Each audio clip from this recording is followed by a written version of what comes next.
In a lively forest, a boastful hare teased a slow-moving tortoise about his speed. Tired of the hare's mockery, the tortoise confidently agreed to a race. On the day of the race, the hare darted off from the starting line, quickly disappearing from sight, while the tortoise slowly but steadily moved forward. Confident in his victory, the hare decided to take a nap midway through the race. He was sure that the tortoise would never catch up. Meanwhile, the tortoise kept moving steadily, step by step, inching closer to the finish line, while the hare slept soundly under a tree. To the hare's shock, he woke up to see the tortoise crossing the finish line. The tortoise had won the race, proving that slow and steady wins the race. The story of the tortoise and the hare is one we've all grown up with. A tale where the slow and steady tortoise triumphs over the swift but overconfident hare. The moral was clear. Slow and steady wins the race. But what if the story didn't end there? The hare's realization. After losing the race, the hare was disappointed.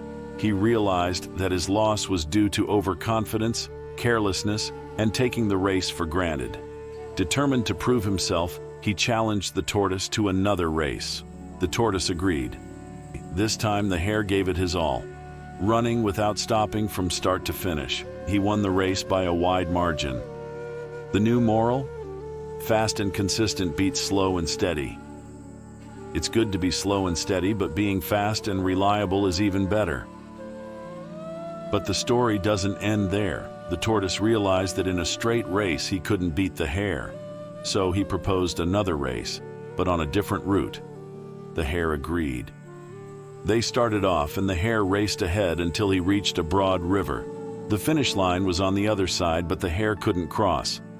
Meanwhile, the tortoise reached the river, swam across, and finished the race. The new lesson? Identify your strengths and change the game to suit your strengths. By now, the tortoise and the hare had become good friends. They realized that the race could have been run better as a team. So they decided to race again, this time together. The hare carried the tortoise to the riverbank, where the tortoise took over and swam across with the hare on his back. On the other side, the hare carried the tortoise to the finish line, and they crossed it together. The final moral? Teamwork leverages the strengths of each individual, making the whole greater than the sum of its parts. The story of the tortoise and the hare teaches us several valuable lessons. Fast and consistent efforts often outpace slow and steady progress. Know your strengths and weaknesses and play to your strengths. Teamwork allows individuals to achieve more together than they could alone. We learn more from our failures than from our successes. Compete against challenges, not rivals. Situational leadership, where the right person leads in the right moment, can make all the difference. One fine day, a bus driver went to the bus garage, started his bus, and drove off along the route. No problems for the first few stops. A few people got on, a few got off, and things went generally well. At the next stop, however, a big hulk of a guy got on. 6 feet height, built like a wrestler, arms hanging down to the ground. He glared at the driver and said, "Big Balmer doesn't need to pay," and sat down at the back. Did I mention that the driver was 5 feet 3, thin, and basically meek? Well, he was. Naturally, he didn't argue with Big Balmer, but he wasn't happy about it. The next day, the same thing happened.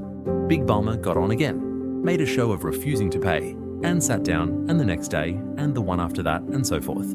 This grated on the bus driver, who started losing sleep over the way Big Balmer was taking advantage of him. Finally, he could stand it no longer. He signed up for bodybuilding courses, karate, judo, and all that good stuff. By the end of the summer, he had become quite strong. What's more, he felt really good about himself. So on the next Monday, when Big Balmer once again got on the bus and said, "Big Balmer doesn't pay," the driver stood up, glared back at the passenger, and screamed, "And why not?" With a surprised look on his face, Big Balmer replied, "Big Balmer has a bus pass." So what is the moral of the story? Be sure, what is a problem in the first place before working hard to solve one? Welcome, kids. Today we have a fascinating story about honesty and fairness. It's the tale of a farmer and a baker. Let's see what happens when someone cheats. Are you ready to learn an important lesson? Let's begin. In a small town, a farmer and a baker did business together every day. The farmer brought 1 kilo of butter, and in exchange, the baker gave him 1 kilo of bread. They did business for a long time and became good friends. One day, the baker decided to check the weight of the butter to make sure he was getting 1 kilo as promised. What? This butter is less than 1 kilo. The farmer has been cheating me. The baker was very angry and decided to take the farmer to court to get justice. The farmer appeared before the judge. The judge asked him if he used any machine to measure No, the Your butter. Honor, I do not have a proper measuring machine, but I do have a scale and no weight. How did you weigh your butter then? Every day the baker buys butter from me and I buy a bread loaf from him. So every day when the baker brings his bread loaf, which weighs 1 kilo, I put it on the scale. Then I put the butter on the scale to match the weight of the bread. I give the baker the same weight in butter as he gives me in bread.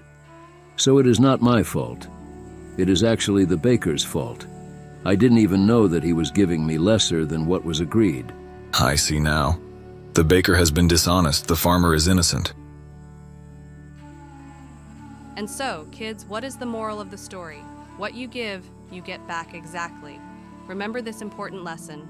Always be honest and fair because whatever we do will come back to us. There is no point in regretting. Keep doing good to all. And palace, a wealthy king named Midas longed for even more riches. One day he wished that everything he touched would turn to gold. Little did he know, his wish would soon come true.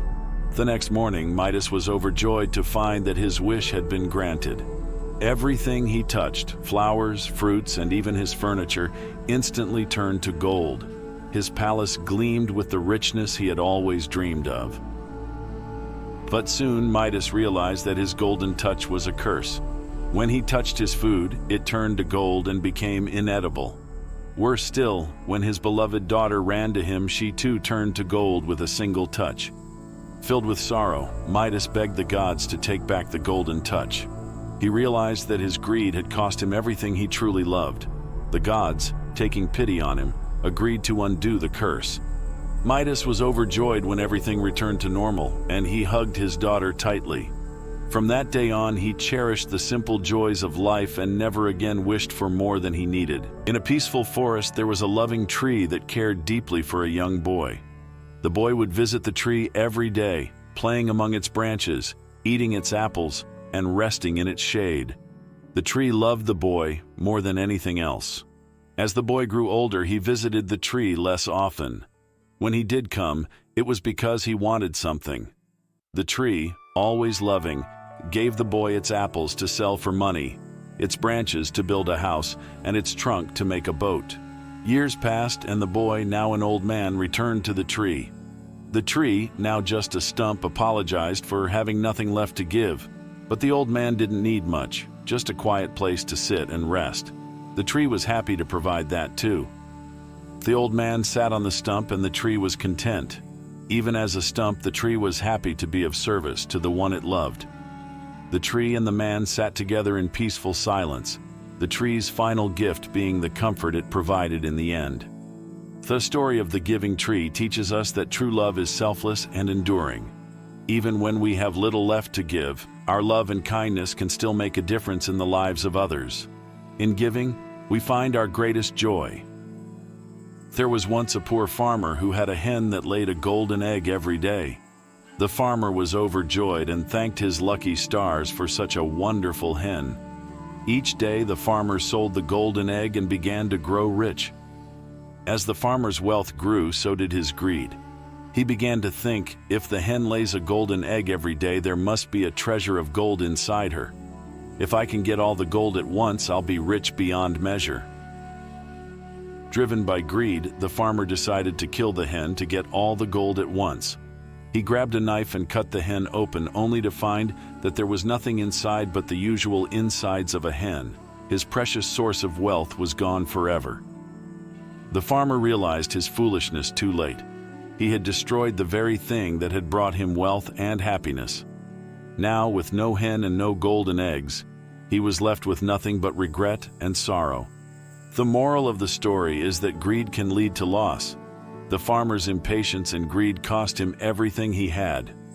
True wealth comes from patience and appreciating what you have. A futuristic world where technology and nature coexist. Jack and his mother live in a small village, struggling to keep up with the modern demands. Jack encounters the mysterious merchant and trades his last valuable gadget for a set of glowing microchips. The merchant hints at great wonders that await Jack. Jack plants the microchips, and overnight, a towering beanstalk made of technological vines spirals into the sky. Jack, driven by curiosity, decides to climb it. At the top of the beanstalk, Jack discovers a floating city guarded by a malfunctioning giant robot. Jack uses his ingenuity to repair the robot, which then grants him access to the city's technological treasures. Jack returns home with a device that helps his mother create sustainable energy for the entire village. The villagers celebrate Jack and his mother for their contributions, transforming the village into a model of sustainability. As the village celebrates, Jack reflects on his journey and the lessons he's learned. Innovation and responsibility. Jack realizes that innovation is powerful, but it must be used responsibly to benefit everyone. Courage and curiosity. Jack's journey taught him that great discoveries come from stepping into the unknown with courage and curiosity. Teamwork and gratitude. By working together with the robot, Jack learned the value of teamwork and mutual respect. Sustainability. The transformation of the village into a sustainable environment showed Jack the importance of balancing technology with nature. Perseverance and problem solving. Jack's success came from his determination to overcome challenges and solve problems creatively. So, kids, the beanstalk remains as a symbol of adventure and progress, reminding the villagers that with the right values, technology can be a force for good. The story ends with the village thriving, and Jack's mother being recognized as a great inventor, all thanks to Jack's journey. Upon a time in a small village, there lived two brothers who were inseparable. They worked together on their farm, shared everything they had, and supported each other through thick and thin. Their bond was unbreakable. One day, a famine struck the village. Food became scarce, and the younger brother, knowing his elder brother had a family to feed, decided to secretly take less food for himself. He would slip extra portions of grain into his brother's store every night, wanting to ensure his brother's family would not go hungry. Unbeknownst to the younger brother, the elder brother was also slipping extra grain into his younger brother's store, thinking he needed more strength for his work. Each brother was sacrificing for the other out of pure love, unaware of the other's actions. One night, they both went out to secretly move grain at the same time and met each other on the path between their houses. They were stunned and overwhelmed with emotion when they realized what the other had been doing. Tears filled their eyes as they embraced, deeply moved by each other's love and sacrifice. The brothers learned that love is not about what you gain, but what you give. Their bond became even stronger, knowing they would always put each other first. Their story became a legend in the village, teaching everyone that true love is selfless and unconditional. A peaceful village afternoon is disturbed by the sight of a young boy, his face contorted with anger, running towards his grandfather's house. The boy, clearly upset, tells his grandfather about a schoolmate who has wronged him, expressing a strong desire for revenge. The grandfather nods thoughtfully and begins to speak. He shares his own experiences of feeling great hate towards those who have wronged him, explaining how harboring such emotions can wear a person down. He likens hate to taking poison and hoping the enemy will die.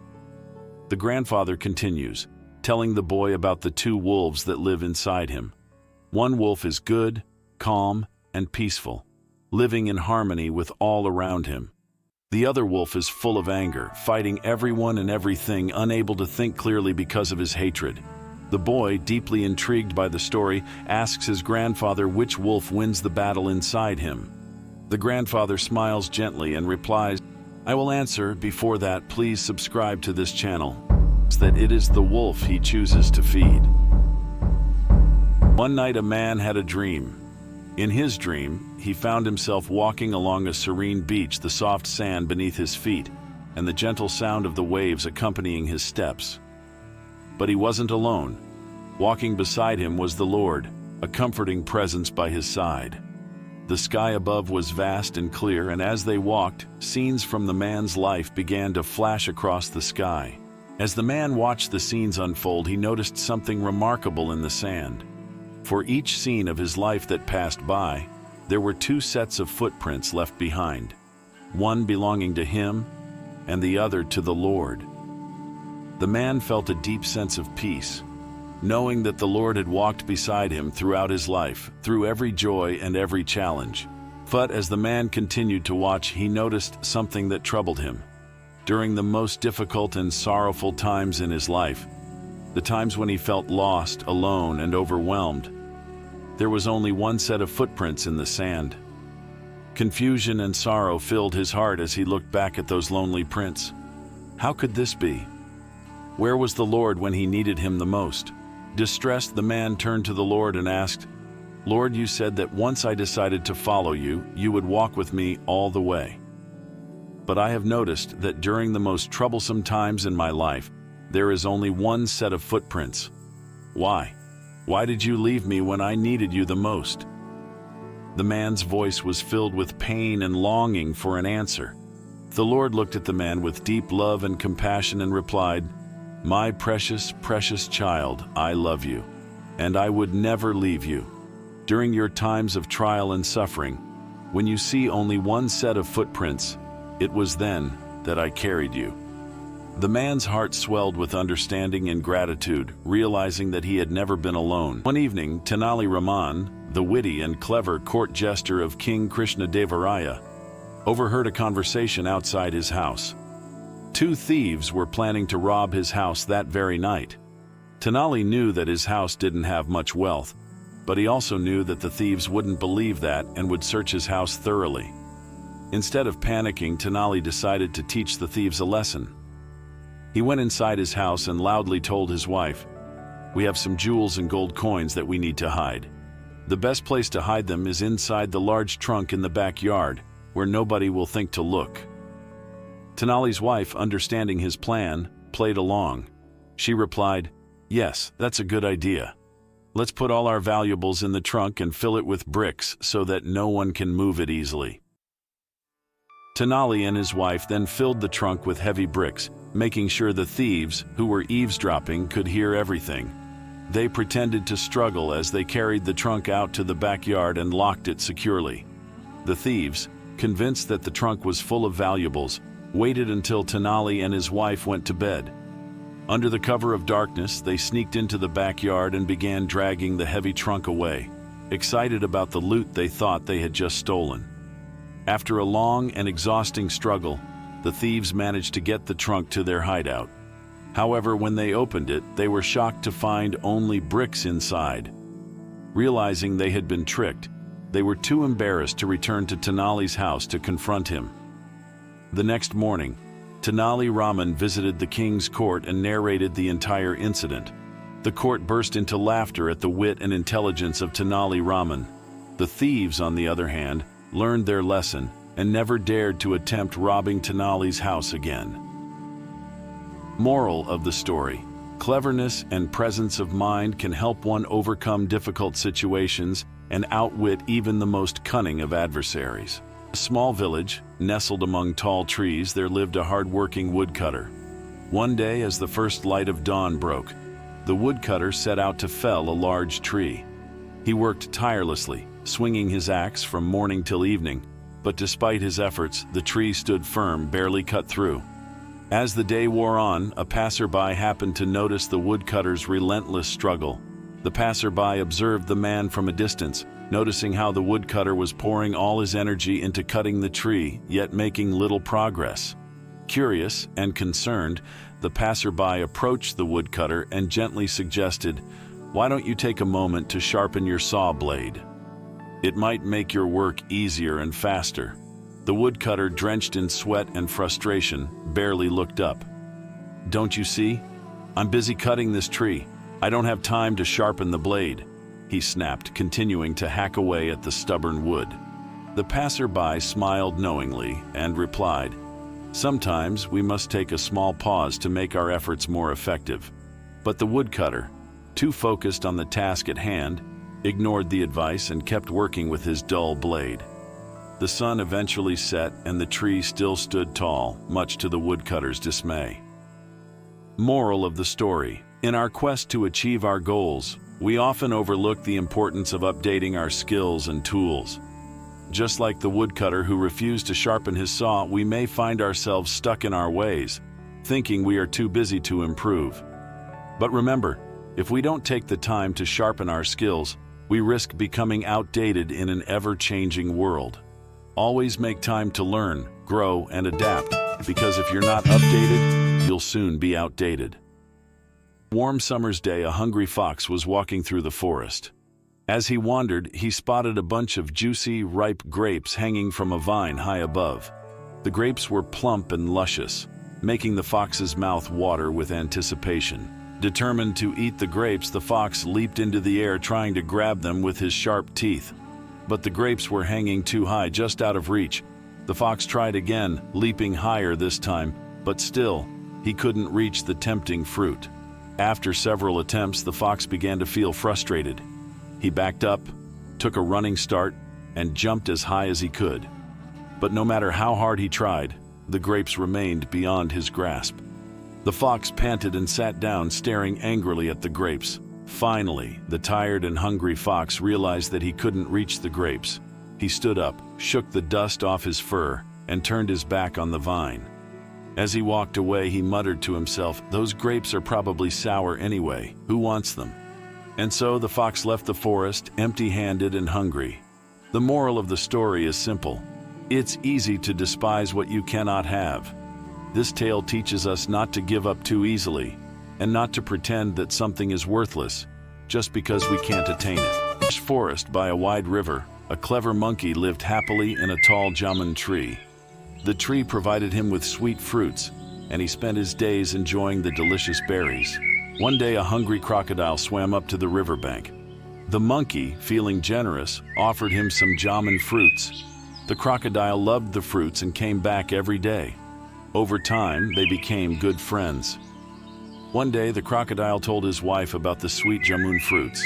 She thought, if the fruits are so delicious, imagine how sweet the monkey's heart must be.